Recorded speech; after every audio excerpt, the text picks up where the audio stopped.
સુરતના સચિન વિસ્તારમાંથી 3 ભેંસોની ચોરી થઈ હોવાનો કિસ્સો પ્રકાશમાં આવ્યો છે.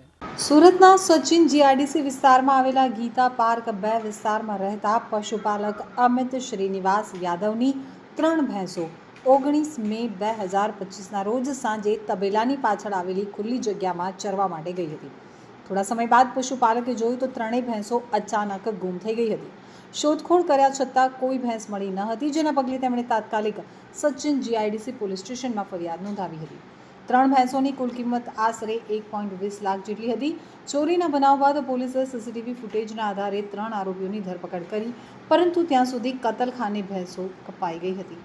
સમગ્ર ઘટનાની ગંભીરતાને ધ્યાનમાં રાખી તરત જ તપાસ શરૂ કરી હતી. તો સઘન તપાસ દરમિયાન નજીકના વિસ્તારોના સીસીટીવી ફૂટેજ મેળવવામાં આવ્યા હતા.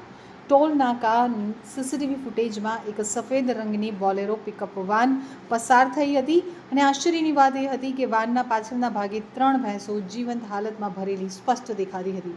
ફૂટેજમાં વાનની આગળ પાછળના દ્રશ્યો તેમજ ડ્રાઈવર સહિતના શખ્સોની હિલચાલ પણ સચોટ રીતે કેદ થઈ ગઈ હતી.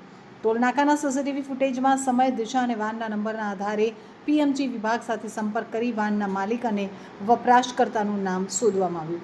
જેના આધારે પોલીસે ગણતરીના કલાકોમાં 3 શખ્સો રફી ઉર્ફે સુપડુ રશીદ કુરેશી, ઇમરાન ઇસ્માઇલ કુરેશી અને મોહમ્મદ હુઝેફા ઝુબેર શેખને પકડી પાડ્યા હતા.